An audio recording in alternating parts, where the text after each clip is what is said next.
I'd still put the Panthers firmly at the bottom of the NFC South. Maybe with the Saints picking, actually, literally as a real organization, picking Tyler Shock with the second-round draft pick. You don't like Tyler Shock? No, I don't. I think he has this really funny thing where he can't throw a football, he can't really run, and he also doesn't give you a project opportunity because he's 26 years old. He was born in 1999. I have an older brother who was born in 1999, and that older brother has not been in college since 2022. So, you think they're going to finish below the Saints? I would not be shocked if they did. I think they have similar teams. They're mocked to have the number 1 pick already. Oh, the Saints are a bad team. Don't get me wrong. But I do not have a lot of faith in the Panthers. I would love to see Bryce Young make that jump. I think he's a likable player. I think he's a good quarterback. I also think it's better for my narratives that C.J. Stroud continues to be better because I always predicted C.J. Stroud would be better. And this guy's thinking about his narratives. I think it's very interesting. We got a Bears fan telling us narrative ball is not how you should watch the sport. I'm just saying, as a correct person, as you tend to correct identify. Person. A correct person. Yes, as you tend to identify as, I wouldn't think that you would go as far to letting your own personal narratives affect your opinion on how an NFL season. Who's better, Jaden Daniels or Caleb Williams? Whoa, we're going to get that later. All of a sudden. All I'm saying is I wouldn't let my personal opinion affect how I think something is personally going to Well, here's go. my Jacob, that's a fair opinion. point, and all I'm going to say is, and I'll get back to you, Tyson. All I'm going to say is let's keep that point in mind when we get to the Caleb Jaden I like debate. it. I like let's it. keep We'll- that point okay. in mind. That We'll personal bookmark it. opinion, We'll bookmark it. personal opinion doesn't Just- matter, and statistics do matter. Now, I agree that statistics do matter, but just know in your heart, Tanner, that you just deflected away from the question right there. in What was my the question personal again? The opinion, question was that your personal narrative is impacting how you think that the NFC South is going to shake. Oh, no, not at all. I don't think that will impact how it shakes out. I would like it to shake out in a way that makes me win fantasy football games, for example. That's just a purely this would be nice if this happened. I think it'd be very nice if the Commanders won the Super Bowl. I'm also a realistic fan. absolutely. I'm not saying Ted McMillan is Rob Gronkowski, but I do think he was the right pick there because we were able to go and attack the edge rusher positions with our next 2 picks. Nick Scorton by himself in the second round, like you said, Tanner, I think that was an absolute steal. I mean, you're talking about a guy that terrorized Brady Cook just last year during the football season. I mean, I'm watching the game, and I'm not sure how you stop him at our level. And we had first round, number 7 overall, Armand Membu, the Bear, on our offensive line. And Nick Scorton still getting through the outside zone like a hot knife through butter. I mean, seriously, one of the best prospects. I couldn't believe he didn't go higher, but I'm glad that he's going to be wearing black and light blue. But let's kind of move away from the Panthers draft. You guys got to watch your favorite teams, the Chicago Bears and the Washington Commanders, respectively, in their drafts. How do you think, and we're not debating yet, one by one, gentlemen, how do you think that your favorite team performed in this recent draft? We'll let Jacob go first. We'll let Jacob go first because the Bears picked first. They actually picked 10th compared to 29th, but I'll let you go. Before we get into this, I want to bring it back to Tate, and I want to go back to Robert Gronkowski before we move on. Why are we still on Gronk?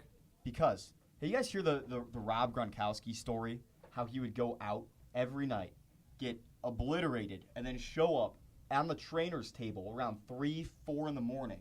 Yes. And the trainers would come in around 5, stick him with an IV, and get his juices flowing. Has that ever happened to you in your journalism experience, doing some early work at KCOU or KOMU, Tanner? No, I always get to bed early, and I don't condone anything that would not be smiled upon by my elder coworkers like you, Jacob. Oh, why, thank you. It probably wasn't the same circumstances, but I definitely had some late nights in my career as a Mizzou football player where, I needed that liquid IV in the morning. The liquid IV was such a lifesaver, by the way. You just take like a little packet and you put in the 16 ounces of water, stir it up, and whatever happened yesterday no longer matters. It was like the magic fluid.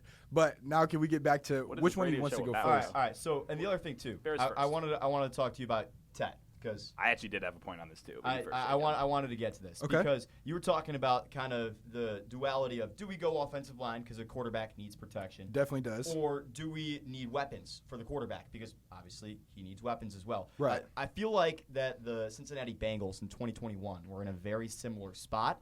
Okay. It was between Jamar Chase and Penei Sewell, 2 players that have both panned out pretty well at their own respective positions. No doubt. But absolutely, I will say, Jamar Chase did turn out to be a player that got the Bengals to a Super Bowl. And obviously there are other factors there, but if you think you have your quarterback and you think that Tet is really the guy that is going to mesh with Bryce Young, I don't think it's a bad pick. So you're telling me that picking up Tet McMillan just springboarded the Panthers to the Super Bowl like Jamar Chase just did for the Bengals. What you'll notice about the Bengals is that they're now currently they just spent a couple $100 million on T and Jamar Chase and are projected to have the worst defense I've ever seen. So not 100% sure that's the route you want to go down. But as a Panthers fan, the best you guys have ever seen is a Super Bowl loss. So I would understand why an appearance is a win for you guys. I also think that's kind of a different situation because first of all, Joe Burrow was a better quarterback than we've seen in Bryce Young so far. Not to say Bryce Young doesn't have a high Bryce ceiling. Young's last 6 games were some of the best that you could find. Well, it sure is fortunate the NFL season is only 6 games long. I mean, but regardless, Joe Burrow the year before, he played 5 games and then had the ACL injury. I was watching. It was against the Commanders, or at the time the football team. But yeah, that was a rough one. But what I'm getting at is when he was when Jamar Chase was picked to the Bengals, they had T. Higgins, who they had taken with the first pick of the second round the year prior. They had Joe Burrow. They had guys lined up so that Jamar Chase could easily fit into that X receiver position. You look at the depth chart for the Panthers. Adam Thielen, who had a solid year but is aging out, and then Xavier Legette, who did not have a great year, has drop problems. I don't think that the first year – I still think Ted McMillan can be a great player, but I think the first year we're going to see a little bit of underwhelming production because that's a guy who stretches the field. But when you don't really have as many underneath threats or guys to force defenses to put McMillan into one-on-one coverage, I really don't think he's going to be that hard to stop. I think that's because fair. You can put you can bracket him, you can put safety help. Anything you do against McMillan is just kind of based off of the don't let him get a clean look at the high point of the ball.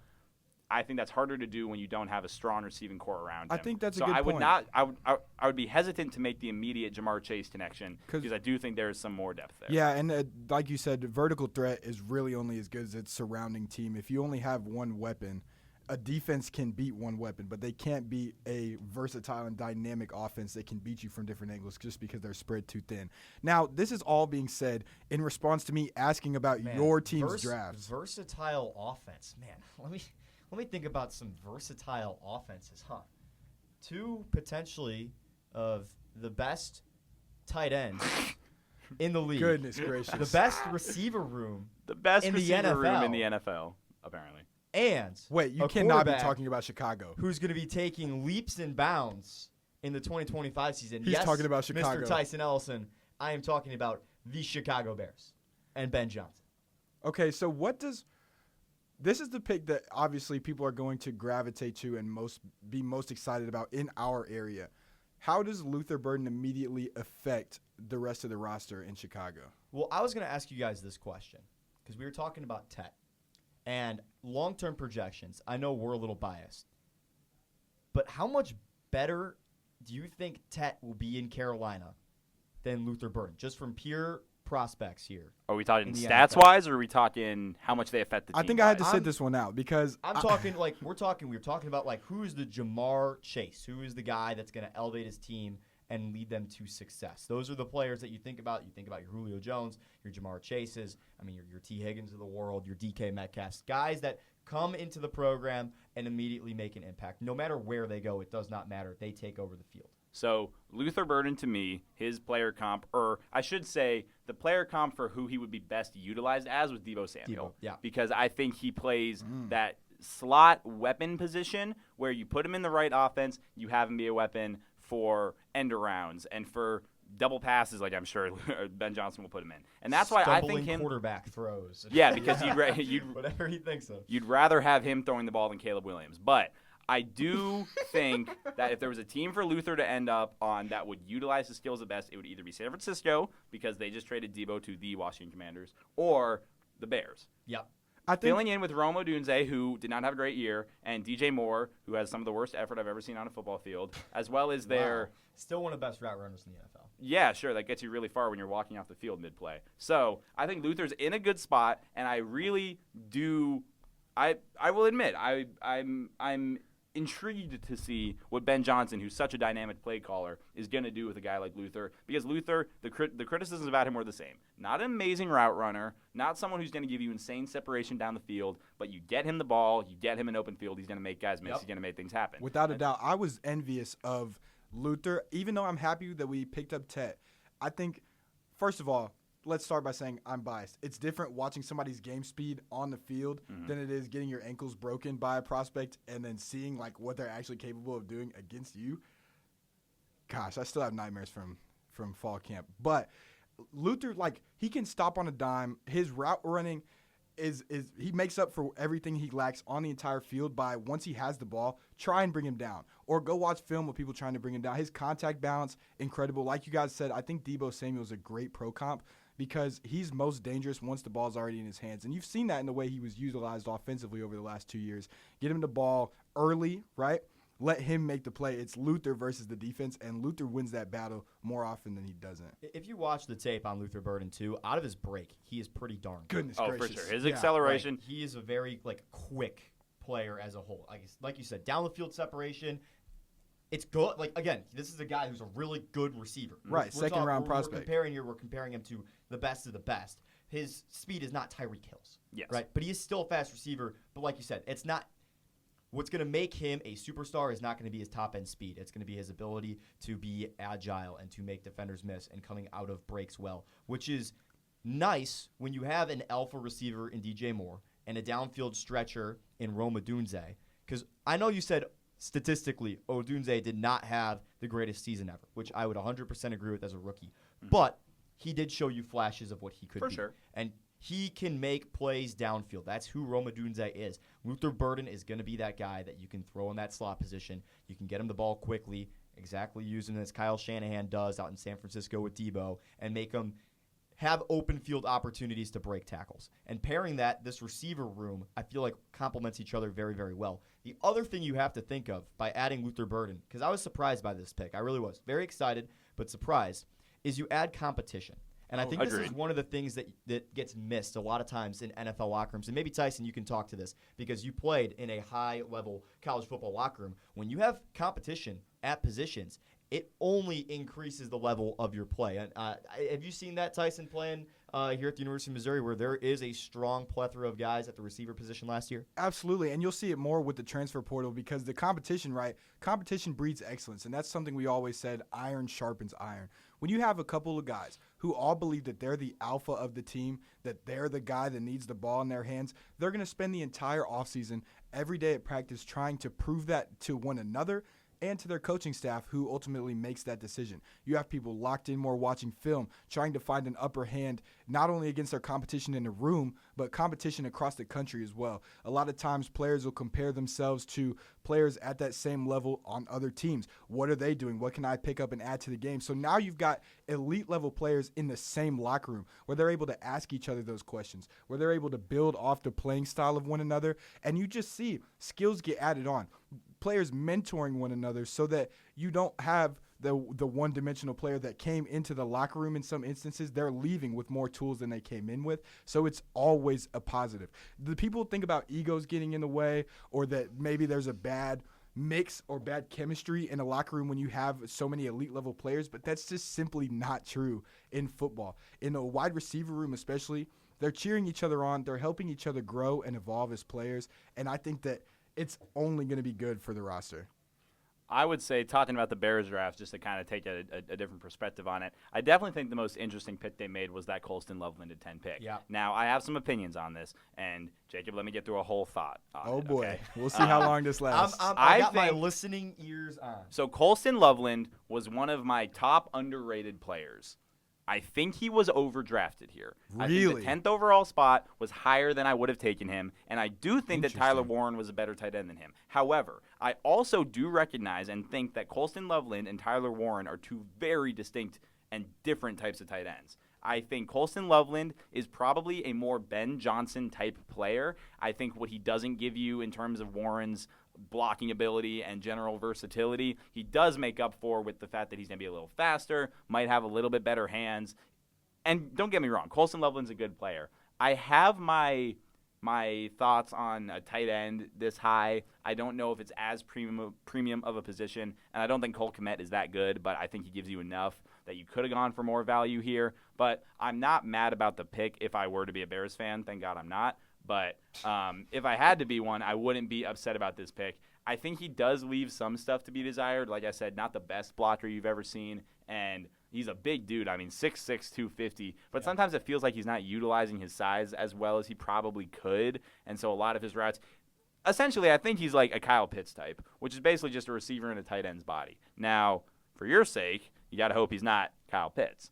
I personally have drank the Kyle Pitts fantasy football Kool-Aid for like going on 13 years now. We all have. We all have. It'll be this year. He's going to be good this year. This is the year, guys. It's Arthur Smith isn't there anymore. This is the year. And then it's never the year. Regardless, I think that Colson Loveland is a good player. I also think if I'm the Bears here, and you heard me say it with the Panthers too, I would have liked to trade back here. Not far, 5-6 picks. At the same time, I recognize you're probably not going to have a team that's dying to move up from 16 That's to 10. very rare, yeah. But regardless, I think I would have liked to see them shop this pick a little bit more. But there was a lot of talk about maybe moving up to 5 for Genty. I was really hoping they would do that because that would have been such an awful decision. But taking a running back in the first round, really, or never. in You the don't first think 20, ever. you don't do that. If they had traded draft capital to pick a running back at 5, I would have died laughing. I'm also just going to preface the fact that Jacob is currently pulling up Peyton Manning rookie year stats because he led the league in interceptions, and I'm supposed to take it as some Caleb Williams is actually going to be a good thing. And I just want to say, if you're in the position where you're pulling up the stats of bad quarterbacks seasons to say, look, this bad quarterback season is going to make for a good one, it's going to be fun. You'll see the point. Yeah, Wait for the point. I'll see the point. Don't jump the horse. I'm awaiting the Listen point. to what I have to say Don't about Colson jump the Loveland horse. first. That's not it.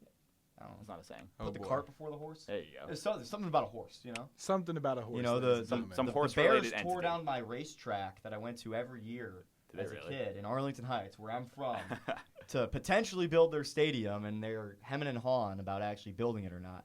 In the meantime, I don't get to see my horses, so I'm thinking about horses right now. Quick note before we get to Loveland. Kyle Monangai in the 7th round. I had Rutgers as my dynasty team in college football 25, and Yeah. he's an absolute tank He's a in that beast. game. So I think you'll like Are you him. serious? I have no good scouting on that pick, Oh my but gosh, he your was so college good. Football 25 dynasty. And he was really good in that dynasty. And I'll let everyone know that he put me on the back of him. So For a draft that was so deep in running back this year, I wouldn't have been upset with getting a little running back sooner. But if we're going to draft a guy that late, I was all for him out of Rutgers. Colson Loveland surprised me. It was not who I thought the Bears were going to draft. I did not expect them to go tight end, especially after we paid Cole Kmet. Right. I expected, because Cole Kmet's getting paid $50 million, I expected the Bears to trade back. Good old Ryan Poles. I like it. Cole Kmet also grew up like in my hometown, 5 minutes from me. Went to Did he really? St. Viator High School. Yeah, just down the road. So no bias here. No if you're bias at listening. all. But he also is a solid tight end. Yeah, he's good. He's good. Good enough that I don't think they should have taken a tight end. But again, I'm gonna let you finish. No more. Well, yeah. No. We'll get to it. Right. I was surprised by the pick, and at first I was like Colson Loveland. I was like, this is weird. He's not even the top tight end in the draft, right? Because everyone was saying Tyler Warren. Tyler Warren is good. I do think Ty- it is Tyler Warren. Tyler Warren is good. And I mean, and we will see. I think that these players are to the point where it's like you can't necessarily compare them head on They're because very they are different. very different styles of tight end. But the more and more I look into this pick, I don't necessarily love the pick as much as I love what it means. Okay. No, I'm Elaborate, with please. him. I'm with him. What it means is that for the first time in Bears history, management is actually listening to a head coach. And there's a plan. And there is actually a plan being installed by an offensive-minded head coach. This is the first time in Bears history that we have drafted a pass catcher in the first and second round in Loveland and in Luther Burden. It's the first time that's ever been done in Bears history. So what it means is that the Bears are giving the reins of this offense to Ben Johnson and saying, use all our resources, do what you will, make this offense work. I can't lie. If there was one person I was going to give the reins of the offense to, Ben Johnson's pretty high on that list. I'm excited to see what he's able to do this season. And I think it's the right decision because here's the thing. If you're a Bears fan or if you follow the Bears loosely or with as much hatred as Tanner has over here, Hate watchers, yeah. I'll get to the reasons later. you've recognized that the Bears have never been able to put together a capable offense since Sweetness was running the ball back in '85. Hey, Rex Grossman brought y'all to a Super Bowl. Was it Rex Grossman or was it that defense? It was Rexy. And probably the greatest kick returner of all time in Devin Hester. Not a Hall of Famer. Totally a Hall of Famer. Not a Hall of Famer. Changed the game. Devin Hester. Changed Not the a game. Hall of Famer. Changed the Devin game. Hester, not a Hall of Famer. Not a Hall of Famer. I'll stand on Changed this. the game. We're I gonna will stand Can't on be a Hall of moments. Famer as a return man. I will stand on moments too. You know, Not even the best returner ever. What? Cordarrelle Patterson. Gosh. Cordell Patterson. Cordell Patterson is not the no. Cordell Patterson's number 2. He's up on the list. He has more we're touchdowns. gonna stop this here. We'll this is a whole nother episode. We're saving this for another episode. If you're curious, and if you're listening to this and you have a thought on this, let me know. Devin Hester, Hall of Famer or not? Here's how outrageous this is. I don't even have the statistics or the knowledge. It's like, people start making the Jordan LeBron comparisons. LeBron is better. Oh my gosh, you guys are terrible people. 50,000 points. Better at shooting, passing, driving. What are we interior even defense. Talking about? 50,000. Better at just about everything. And yet Jordan is the only player in NBA history to double three-peat in one decade. Wow. Yeah. No one's denying that he's the second best player ever. Winning. He is the greatest player of all time. Yeah. Does the winning include when he was getting bullied by the Celtics and Pistons until Bird and What about when he played for the Wizards? For 10 years? How about when freaking... Wait, I'm tripping. What? I'm tripping. Just, hey, Tyson, when you go back, just delete that last sentence out. Anyway, continue on. And action. No. All right. Back to freaking Colson Football. Football. That's what we're here for. Trust me, we can do the GOAT debate any other day. I prepped for football today. We're rolling football today. Right. I love what it means for the Bears. And if it doesn't work out, I'm okay with it. I'll be disappointed. If Ben Johnson doesn't work out, that's fine. But what the Bears have been stuck in for the last decade has been this cycle of bringing in a coach after a quarterback's rookie year. Okay. The quarterback has expectations. They Right. say, oh, the reason he wasn't good was because he didn't have an offensive line. The reason he what? Wasn't good. Who wasn't good? I'm saying Justin Fields. I'm saying Mitch Trubisky. Okay. Caleb Williams had one of the best rookie years for a Bears quarterback of all time. Oh, for a Bears quarterback, sure. Yeah. I mean, and that's what we're going off of here. He's Yeah. We are looking for a franchise quarterback. We are looking for the franchise quarterback of the Bears. The Bears have not had a quote-unquote franchise quarterback since Jay Cutler. Since he ran Justin Fields out of town. Yes. And don't get me wrong. Like, I love Justin Fields. I wish the best for him. No, I'm joking. I think y'all New made York. 100% the right move. But it was the right decision. And when we talk about ceilings and what Caleb Williams could be, I think all as objective journalists, we'd be hard-pressed to say that he does not have an extremely high ceiling. I agree. Yeah. And we will get to see in the next couple of years. Also a low floor would be my critique. Yes, but I think what we've seen from Caleb Williams tells us where his floor is at right now. I don't see him getting lower than where last season was for It the can't get Chicago any Bears. worse, Bears fans. It can't be worse than having Matt Eberflus as your coach, but Yeah, I hated the Matt Eberflus hire from day one. oh, I did too, because he was like what? He was like an assistant on the Colts, but not like OC, right? He was like He was the defensive coordinator. was he DC? He was the defensive coordinator. He was never OC. And I knew here's that. the thing: He was defensive coach. I have nothing against him. I think he's a fantastic defensive mind in the NFL. But it was the most Bears hire of all time. It was so Yeah, Bears. it It was awesome. It- And then to like, keep it him was. around. And oh we my God, the we kept him Lions around. game on You Thanksgiving. know that was the first time we Oh ever my fired a God. coach mid-season? Yeah. In our entire franchise The history. first time, Yeah, really? First time. I in, wouldn't in, guess in the that. history of this historic franchise with their one Super Bowl. How about that? What do you guys have, 3? That's 3 times how many you have. Oh, yeah. Oh, look at us. We have 2 more, and they're both in like wow. the 90s. They haven't happened in Yours was in 25 85. years. Yeah, so what?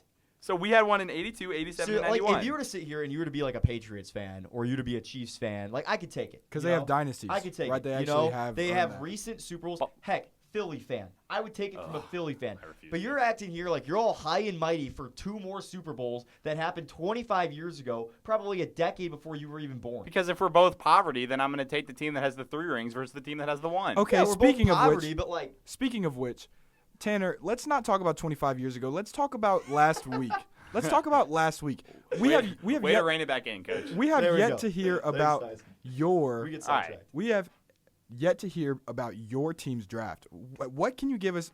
I'm not asking for a grade per se, but how do you feel about the Commanders draft class of 2025? Yeah, let's talk about the Durs. So we only had The Durs. the Is that Durs. real? My high school was the Highlanders, and so we always said roll Durs. And then when the Commanders happened, it felt natural to me. No one else says it, but like I kind of like Dirk. Okay, how I'll, did? I'll always make you think roll Durs. Like Well, that's just what we there's said. another- It'll forever be better than what your old There's nickname is. another story about a Dur that we will get to at the end of the show.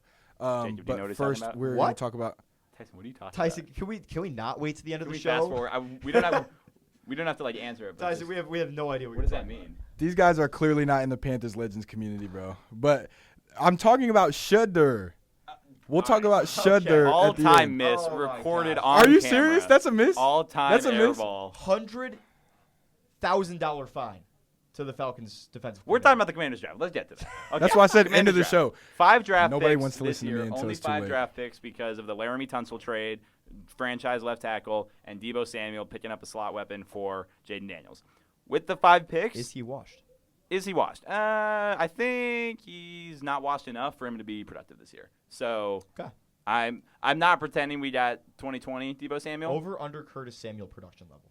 Oh, over. Come on. I watched Kurtico on the. Don't say that. Commanders draft. They're similar style receivers. Yeah, I mean in the same way that like me and you were similar style basketball players. Oh gosh. But anyways. I don't think you'd ever talk to me about basketball. I'm terrible. Oh yeah, that's what I'm saying. I'm horrible. Well, I'm sure we're similar styles, but I would 11-0 you. I would like to hoop Tyson Olsen though. This is a challenge. Come to now. Come to the rec. We're going You right guys after do not want that. Are you serious? this. We're going right after this. Come to the rec. Well, I got.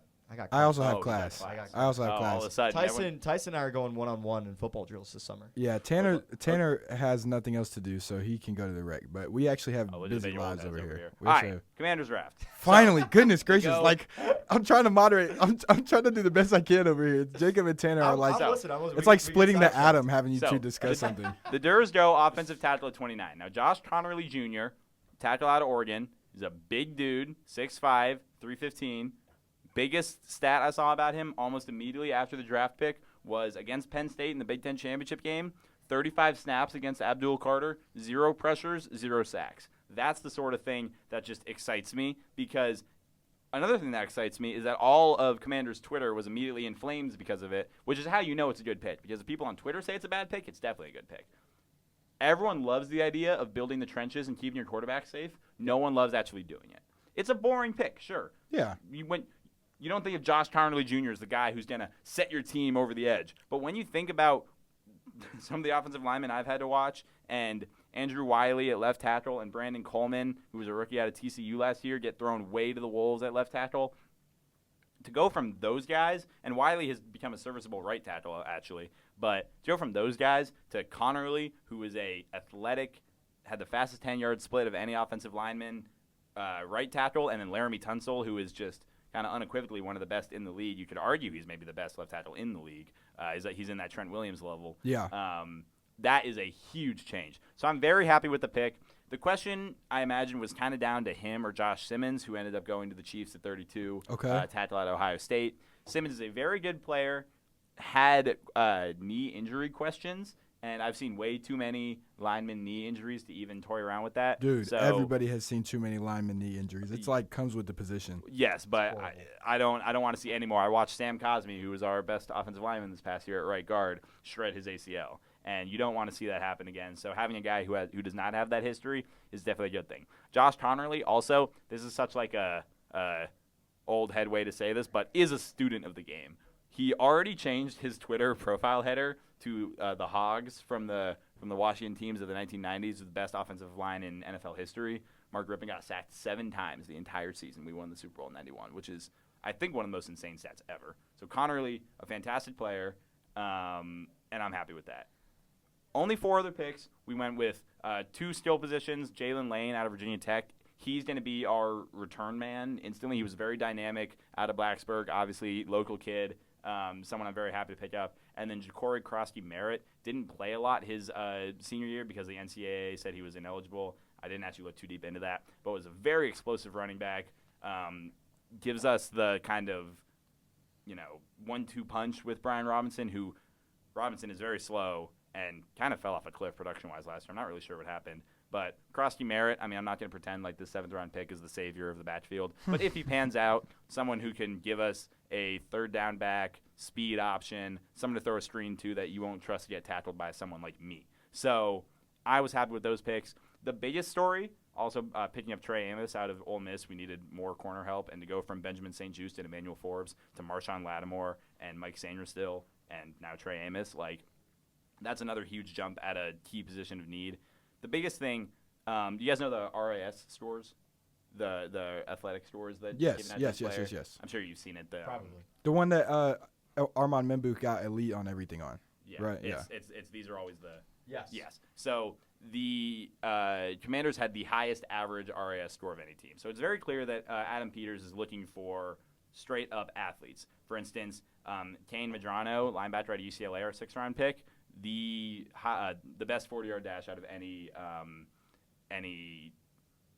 what's with that look? I don't know. I think that's a very interesting observation. I had never considered.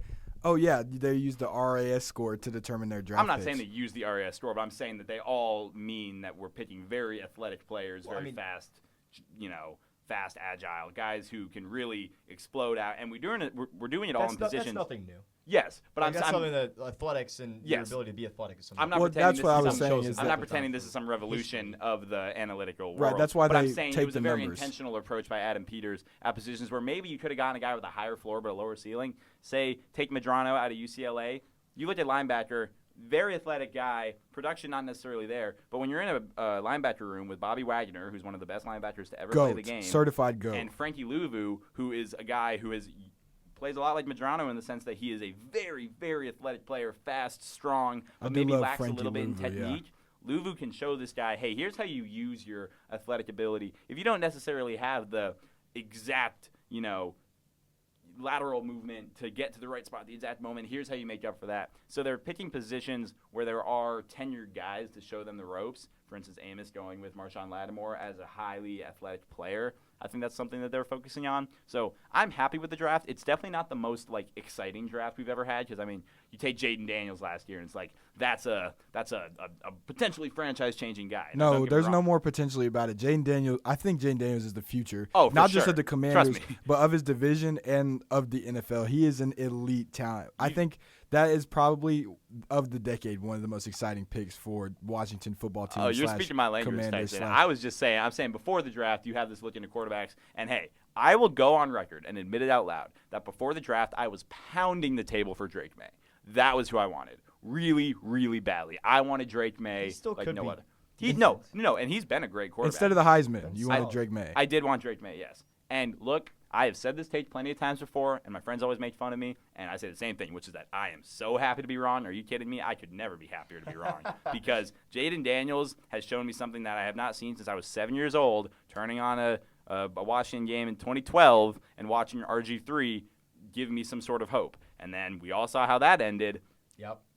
And there's a lot of comparisons that get drawn between RG3 and Jaden Daniels, but naturally, I will admit I was 7 years old when this happened. But even watching the games then and then going back and looking at stats and knowing what you know, Jaden Daniels' rookie year was considerably better than RG3's was. It was one of the greatest rookie years. It's what it felt like watching 2015 Cam Newton as a Panthers fan. I don't think it was like that at all, really, because Cam Newton was pretty clearly the best player in the league that year. Yeah. I feel like Jaden Daniels, who was the best rookie. But sure, but I feel like the fastest fall off of any NFL MVP quarterback. Whoa. What do you mean by that? I mean, he went from being MVP, taking the Panthers to a Super Bowl in 2015 to basically being out of the league by 2020. Jacob, did you not see last football season? This dude jumped out of a speedboat into a helicopter. He is still. That's what I want my franchise. That's what I want doing. my franchise.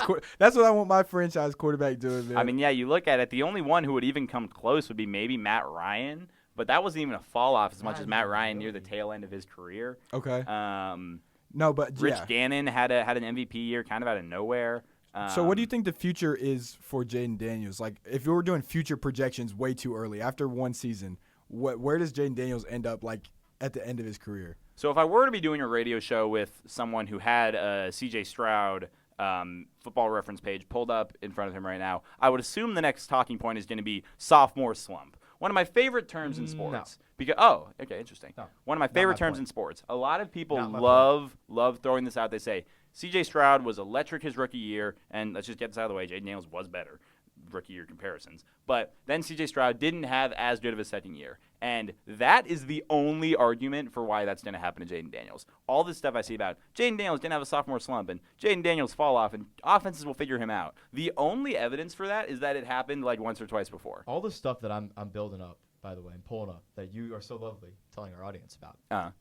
It's good. The audience needs to know how we operate. Transparency. Right, full transparency. I'm all for it. You guys are already sitting in my freaking locker room. Got the video cameras up in 4 different locations. It all is coming to one collective point. All right, so let's see it. Let's go. Okay. We got 10 minutes left in the show. You said you had to leave soon. So, yeah, what do you have to say, Jacob? I have to leave in 5 minutes. What do you have to say? My point is this, and I've told you this point before in person. I I'm going to let you finish. The one thing I'm going to say, I'm just going to put this on the record because I know we both know the answer. Who had a better rookie season, Jaden Daniels, Caleb Williams? This is very clear. I just wanted you to say it. Yeah, I can admit I'm not delusional. He Admit still what? hasn't said the name. Yeah. Admit what? What are you admitting? That he had a better Who is he? rookie year. Say the full sentence. Jaden Daniels had a better rookie year than Caleb Williams. It's And on cut record and dry. now. It's clear. Now Yeah. go. It's Okay. clear. Now I'm thrilled to see what you're going to say. But 1 year does not determine how a quarterback season is going to go. Oh, Career is going to go. For sure. Agreed. So all I'm saying here is realistically, we could see Jaden Daniels go out and become a Hall of Fame quarterback. But we very well could have much of see Jaden Daniels peter out once his legs go and be an average NFL quarterback. Are Lamar Jackson's legs down? We've seen both. Are Lamar Jackson's legs down? Lamar Jackson's legs aren't gone, but if That's Lamar Jackson weird. won a Super Bowl, Is that the bear? Is that the Isn't he- the isn't ceiling? that what you want? Isn't Yeah, he a that's what I want, two-time but I mean, MVP? Caleb Williams. If you're could- acting like that's Caleb Lamar Williams could Jackson's peter fault, out. that's hilarious. No, I'm not. So Lamar Jackson's done everything he should. He's won multiple MVPs. Yes. He should have won MVP last year. Yes. Agreed. He Absolutely. is doing this all as a Yes. mobile quarterback. But I'm not. Again, my point is this: we do not know how the career of Jaden Daniels is going to pay out from one season. For As sure. you looked at the first year of, as you shouted Peyton out Manning's all career. these guys, Peyton Manning, Drew Brees, right? Like the Entirely first year- different situations, the first but year yes. of, the first year of RG3, right? Like all these guys, if you would have looked at that 1 year, you would have said, man, for those two guys, and Manning and Brees, they suck. They're going to be out of the league. Heck, I mean, even Sam Darnold, he had a resurgent year last year. I know it didn't work out in the end because he got the yips. Couldn't hit a single. I was a freaking Sam pass. Darnold fan since the year he got drafted, and I still am on his side. I hope he has a great I'm season. seeing I hope he has a great ghosts. season, right? But for me, I can't sit here and say that Caleb Williams is going to be a bust. And I have never said that. Off of last year. Okay, I that's can't fair. sit here and say that Jaden Daniels, respectfully, is going to be a better quarterback at the end of his career than Caleb Williams off of one season. Absolutely. But I'm saying when you look at what we have to work with so far, which is the sample size of one season, and I am This is a very small sample size with a lot of discrepancy. Yeah, a lot of discrepancies. For instance, the Bears supposedly had like the best situation for a rookie quarterback ever to enter. They did say DJ Moore and Romo no, Dunze. that was a media narrative that was that was incorrect. a 100%. That was a media narrative that that was was incorrect. You can disagree with it, and obviously in More hindsight it was wrong. 20 more sacks than the next closest NFL team. Sacks are Allowed. sometimes a quarterback stat, and I'm not gonna say Sometimes. I'm not gonna say that every single one of those was his fault. But But if you when you watched the watch, Bears game- I did watch the Bears Yeah. games. Did you watch And the Houston game? Yes. Did you see how Caleb Williams had barely even 2 seconds to throw the football? Yeah, I'm not Yeah. saying he had a great They were just situation. running through the line. I am Braxton also saying Jones was falling you- flat on his face. Braxton Jones, who's Yeah. still your left tackle. That was a fun yeah. game to watch. I am just saying that. What do you mean it was a fun game to watch? Oh, it was awesome. It was a fun game. Here's the to thing about the watch. Bears. Let me I'm just go a on a quick defensive rant. guy. Oh my Let me just go on a gosh. quick rant for the second. You for got this 2 minutes second. to rant I for will Jacob. say while you're going on your rant, I had no issues with the Commanders. My uncle's a Commanders fan. I love the Commanders until I met Tanner. Okay. Caleb Williams, born in Washington, D.C., attended Gonzaga College High School, where I know a bunch of people personally who went there. I'm from the DMV area. I know a bunch of people at Gonzaga and St. John's and all of those D.C. private schools, and he went to Gonzaga. When he won the Heisman, there was a big watch party for it at Gonzaga. He is a D.C. guy through and through, and no one from D.C. ever had any problems with Caleb Williams because why would you hate the hometown kid? He goes out, goes to Oklahoma, USC, wins a Heisman, first overall pick. He is a model of what you could possibly want out of an athlete from your hometown.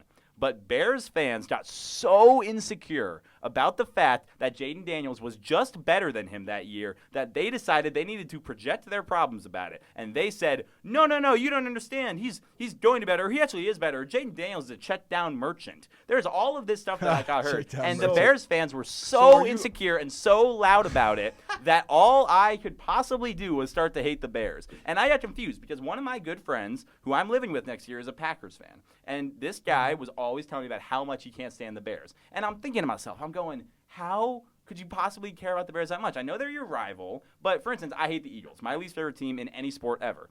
They also have Why? won 2 Super Bowls in the past few years. Their fans are obnoxious. Their players are obnoxious. Their coach is Nick Sirianni. Like, they have so much to hate, but they're a genuinely hateable team.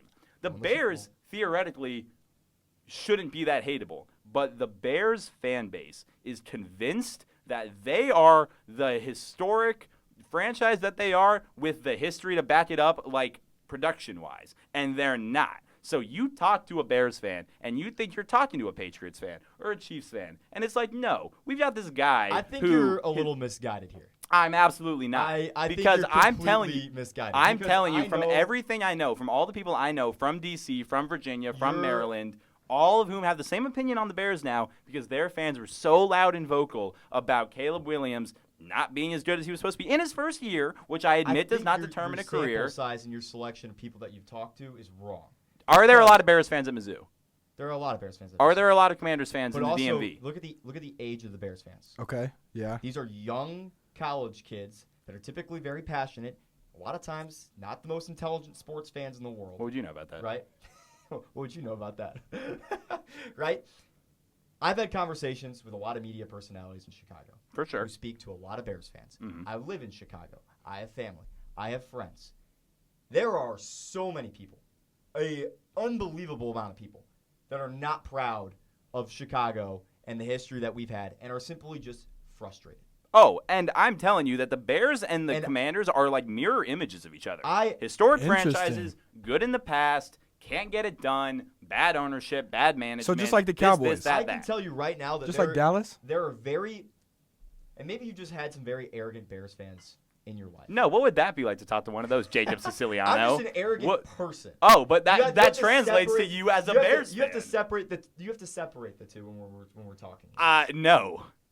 I cannot separate you as an arrogant Bears fan. Well, That's you. too bad. You are a self-admitted arrogant Bears fan. I have faith in Caleb Williams in the future, but I'm not going to sit here and be delusional that last year was what we wanted out of him. For sure. And I actually think Caleb Williams can be an all-pro type talent. I Yes. think he's a very good quarterback. I personally, I just, again, knowing what I watched, abilities on the ground, ability to read defenses, training ability, just general athleticism, deep throw, the stuff I saw out of last year, which again, I'll preface again, was one season, but the Yes. stuff I saw that is translatable to a career as opposed to translatable to single game stats showed to me that Jaden Daniels has a brighter future. Okay, that's very I mean, interesting. and but look, We I'll have challenge you to look at the highlight reel of the throws that can be made from Caleb Williams when the pocket has, one, broken down, and two, has been in the pocket. He had some of the prettiest throws of any quarterback in the NFL when he has had time and able to set up and throw two weapons that have been solid. So I will say, Jaden Daniels had a great year. He also had a lot going for him. This will be That improvement. is such a That harsh is- take. I'm that is so very- sorry. He had no weapons outside Scary of Terry Terry. McLaurin. Terry McLaurin, Outside of Terry was McLaurin. statistically one of the best receivers in the NFL. Are you trying to get last me year. to act like Terry McLaurin isn't my GOAT? Like, yeah, Terry McLaurin was awesome.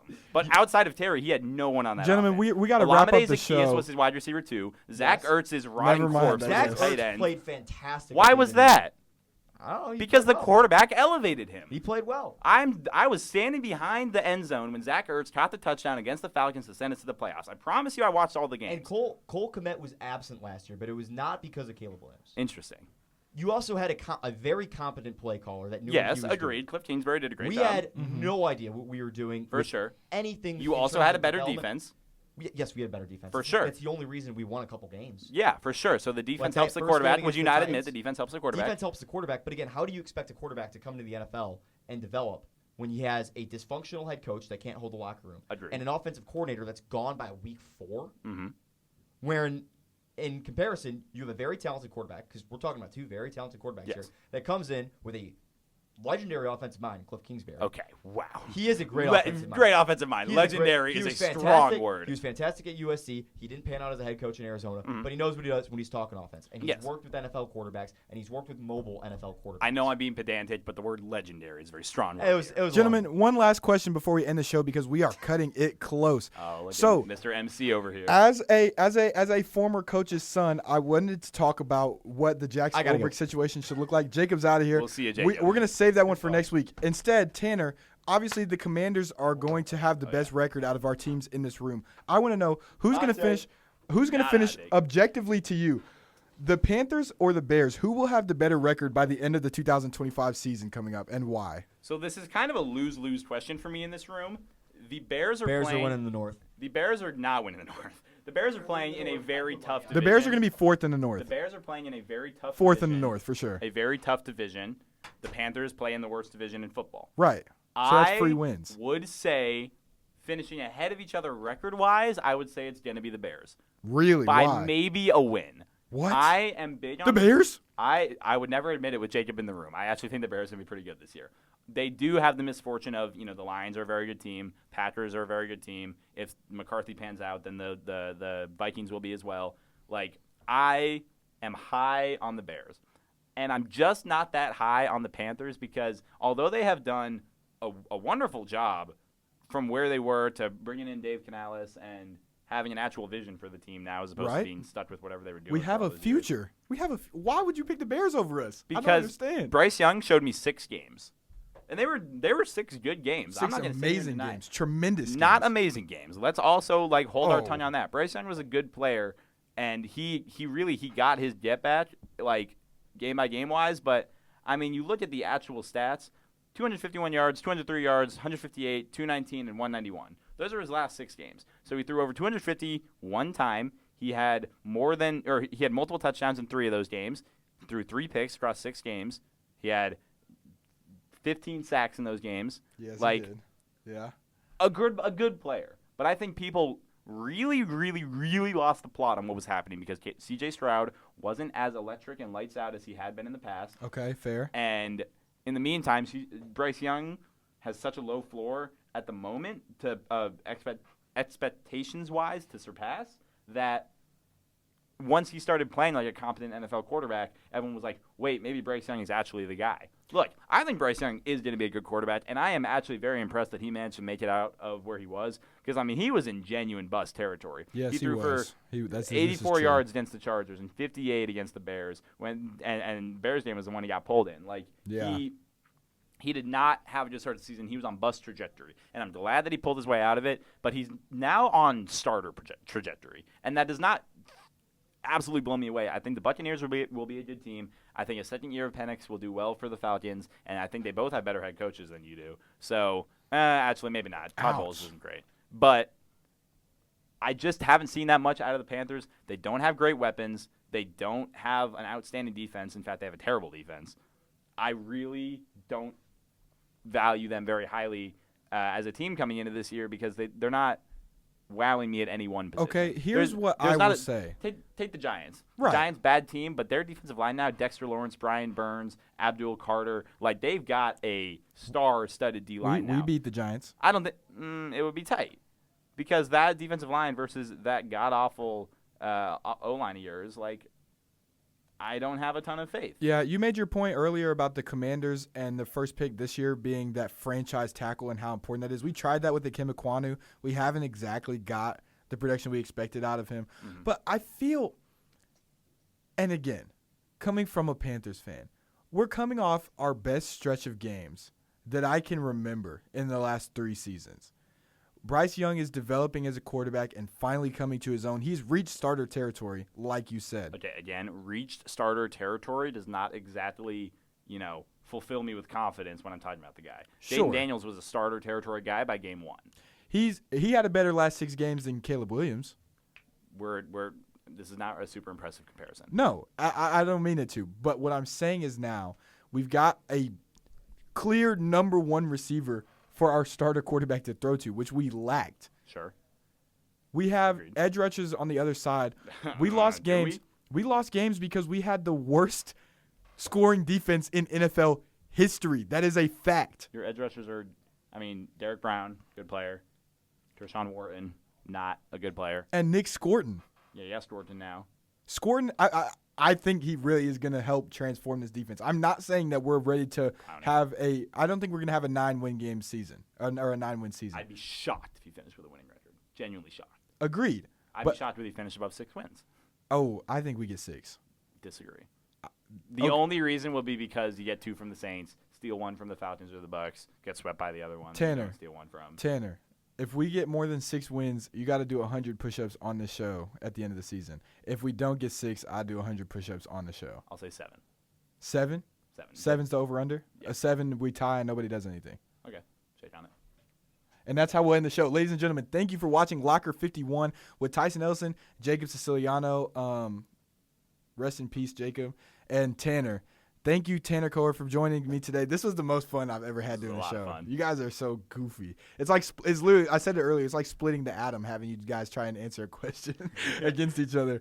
But it's like corralling sheep. literally. But, yep, we got our second camera angle set up, the Tanner cam over there. And, yep, that is how we are going to leave the show today. Thank you all for watching. Thank you for watching later on YouTube. We'll see how the season ends up. All we know so far is who the draft picks were. And Way too early. Doing 100 push-ups. We'll see. Catch you guys next time. Time to close up the locker. See you next Thursday.